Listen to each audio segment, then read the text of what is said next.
Сотрудники Федеральной службы безопасности пресекли подготовку серии диверсий в Ингушетии.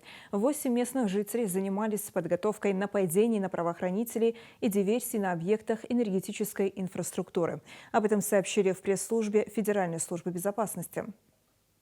Оперативные мероприятия прошли в Магасе и Назране. При задержании один из преступников оказал вооруженное сопротивление и получил несовместимые с жизнью ранения. Остальные арестованы, говорится в сообщении ведомства.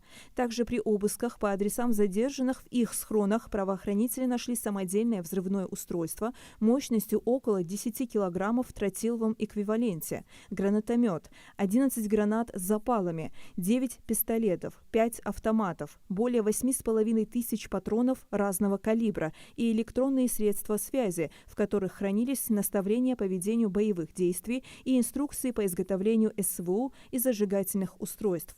Следственный отдел Управления ФСБ России по республике возбудил уголовное дело по части 1, части 30, пункта А, части 2 статьи 281 «Приготовление к диверсии», части 3 статьи 222 «Незаконный оборот огнестрельного оружия» и части 3 статьи 222 пункт 1 «Незаконное изготовление взрывных устройств». Идет расследование. Правоохранители продолжают оперативно-розыскные мероприятия.